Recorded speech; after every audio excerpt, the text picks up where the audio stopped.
Hello, it's Estyknits from Sparks, Nevada, episode 34.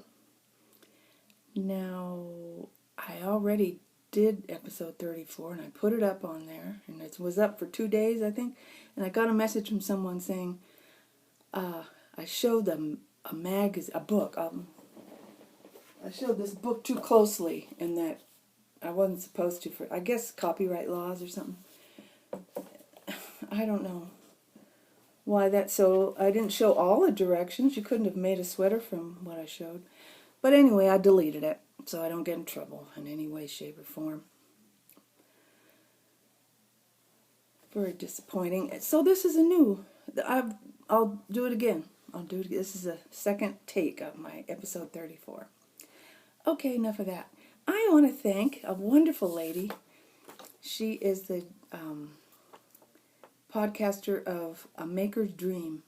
Oh, she has a wonderful podcast. She lives in England.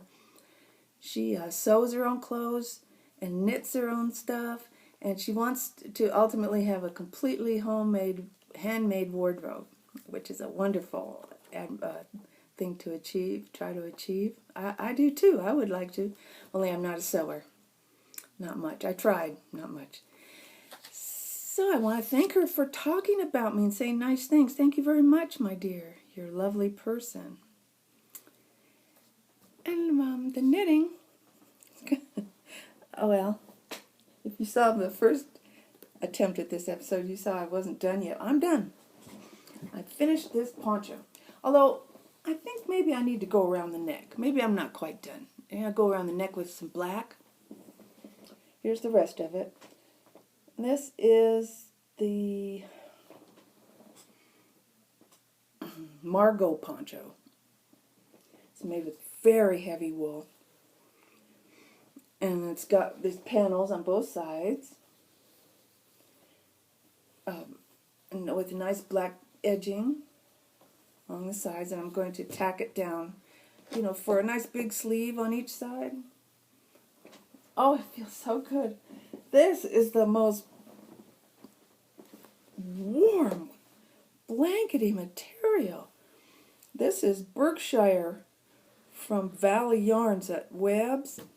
It is some good yarn, and it's very substantial. See, I'll tack it under here with a black button either side. I didn't make buttonholes because I won't want to, take it apart. I'll just slip it on over my head. I don't want it. With my buttonholes, they get stretched out and then the button doesn't stay in there anyhow. Oh, it's so nice. It's so thick. So marvelous. I got the idea from this yarn from Knitty Kate. I can't quite remember the name of her podcast, but she's Knitty Kate. She has a wonderful podcast.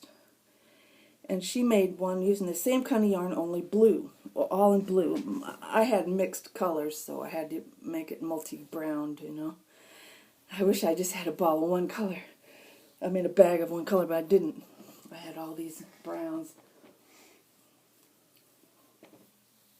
So I'm very happy with that, because it is colder than cold around here. It feels like the North Pole around here. So I'll be wearing that. Especially outside to get the mail. That took a while. It took a couple of weeks. But it was fun. It wasn't just stockinette, I was able to make that pattern in the front. It's a faux cable. It's just a pass a stitch over and on it. It looks like a cable. It was very cute, I thought. And that will be on the show notes right underneath this video. I got on there and learned how to make links now. So I'll put links in there and you can just click and go right to the page in Ravelry. It'll be super duper. If it doesn't work, please tell me and maybe I've done something wrong, but I think I got it. Now my other project is the Pure Joy.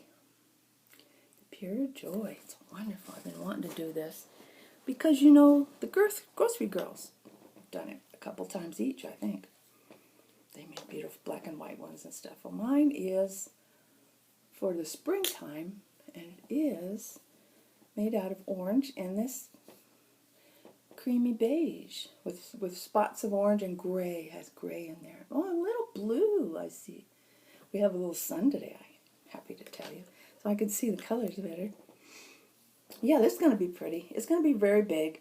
And then after you stripe it, for a while like this, you put a big old thick stripe of orange at the bottom. Or whatever color you want, but I'm going to put orange. I have a lovely orange that I got from Knit Picks. It's a tonal orange. They don't make it anymore, and I'm very sad to say, because I love tonal orange.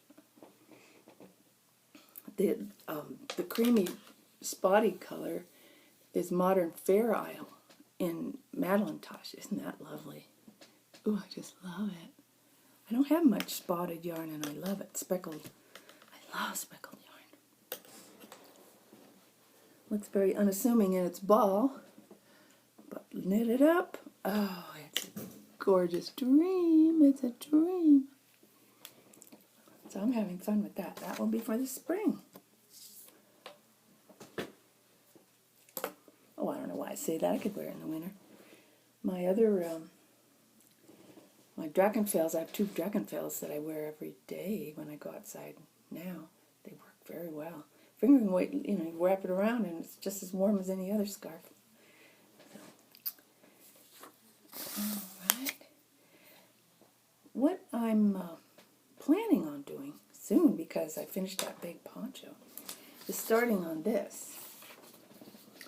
It's a mid-weight, neck down, pullover for women.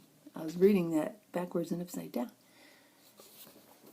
The knitting pure and simple. Oh, I just love these patterns. I love them, and I know who makes them. I know who she is. She lives 45 minutes away from here in Truckee, I think, and somewhere around here. Anyway, I've seen her at Jimmy Bean's, and she doesn't know that I know who she is. She just runs in and runs out and does stuff at Jimmy Bean's Yarn. And so next time I might say, hello, Diane, when I see her. Isn't that going to be cute? And I'm going to make it out of this wonderful Madeline Tosh DK I got. I got this at Christmas time for myself because I have no one to buy gifts for anymore. Everybody's gone and dispersed in my family. Even my husband's family. They just all floated away somewhere. And so I didn't have a bunch of gifts to buy. I bought stuff for my husband and a few things for my daughter, but not much. She mostly wants money. I just gave her money. So I was feeling blue on Christmas Eve, and I bought myself 8 of these, and it wasn't cheap. But I just love them. I've been wanting this color. It's Whiskey Barrel. Isn't that nice? It's all different browns and grays. It's just gorgeous, especially in the light. I don't know if you can see it as well as if you were seeing it in person. It is so pretty. And I think it'll make a nice practical sweater like that. I can't wait. I've never knitted a DK sweater. I've knitted a fingering weight and, of course, worsted mostly. This is worsted. This is oldie. This is almost going to the dump sweater. I know it doesn't look so bad here, but, it's got pills and tear. It's almost threadbare. I've taken so many pills off. It's about 3 years old, so it won't last too much longer. I'll have another nice one of these. I think I'm making the same one. Maybe I'll use that pink I have, that dratted pink I bought. 16 balls of this stupid stuff. I have a pink sweater. I look like a big fat nude woman running around. Yeah, look at the nude white lady. She's... I just don't like pink. It looks like you're naked or I don't know, you're something from a hospital room or something. I just don't care for it. And so many people love pink. Okay. Well, I can't show it. I can show the book like this. I got it in the mail. I love it. I'm afraid to show it now. Oh, it has some pretty sweaters. It has simple texture. Simple, like if you were going from stockinette to texture for the first time, which I sort of am. I've done a couple of textured things, mostly all stockinette. So it is not too hard, and it really looks like fun. I'll be making some stuff out of here. It's a book you can get from Quince and Company. And I also, at Christmas, I pampered myself quite a bit.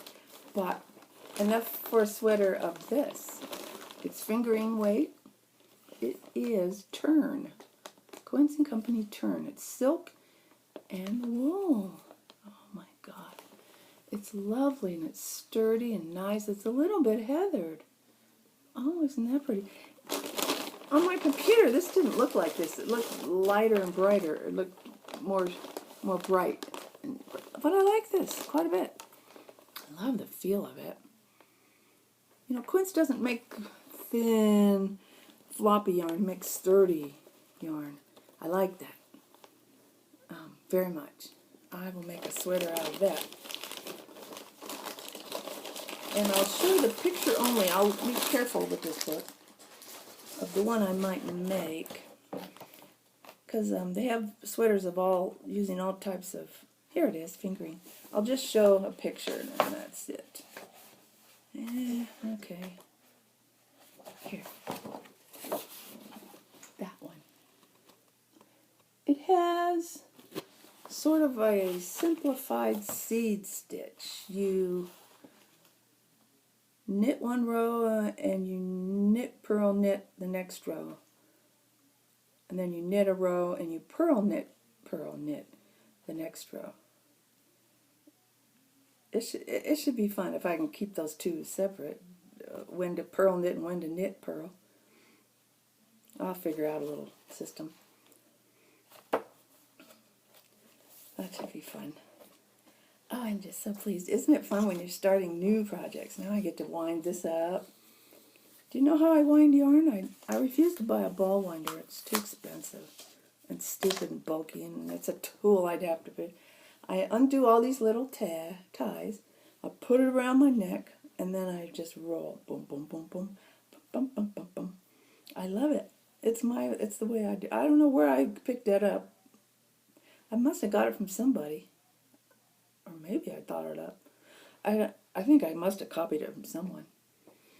But I don't want to pay all that money for a ball winder and have it sitting around here with the cat jumping on it and everything. Yeah, don't need anything. Just use my neck.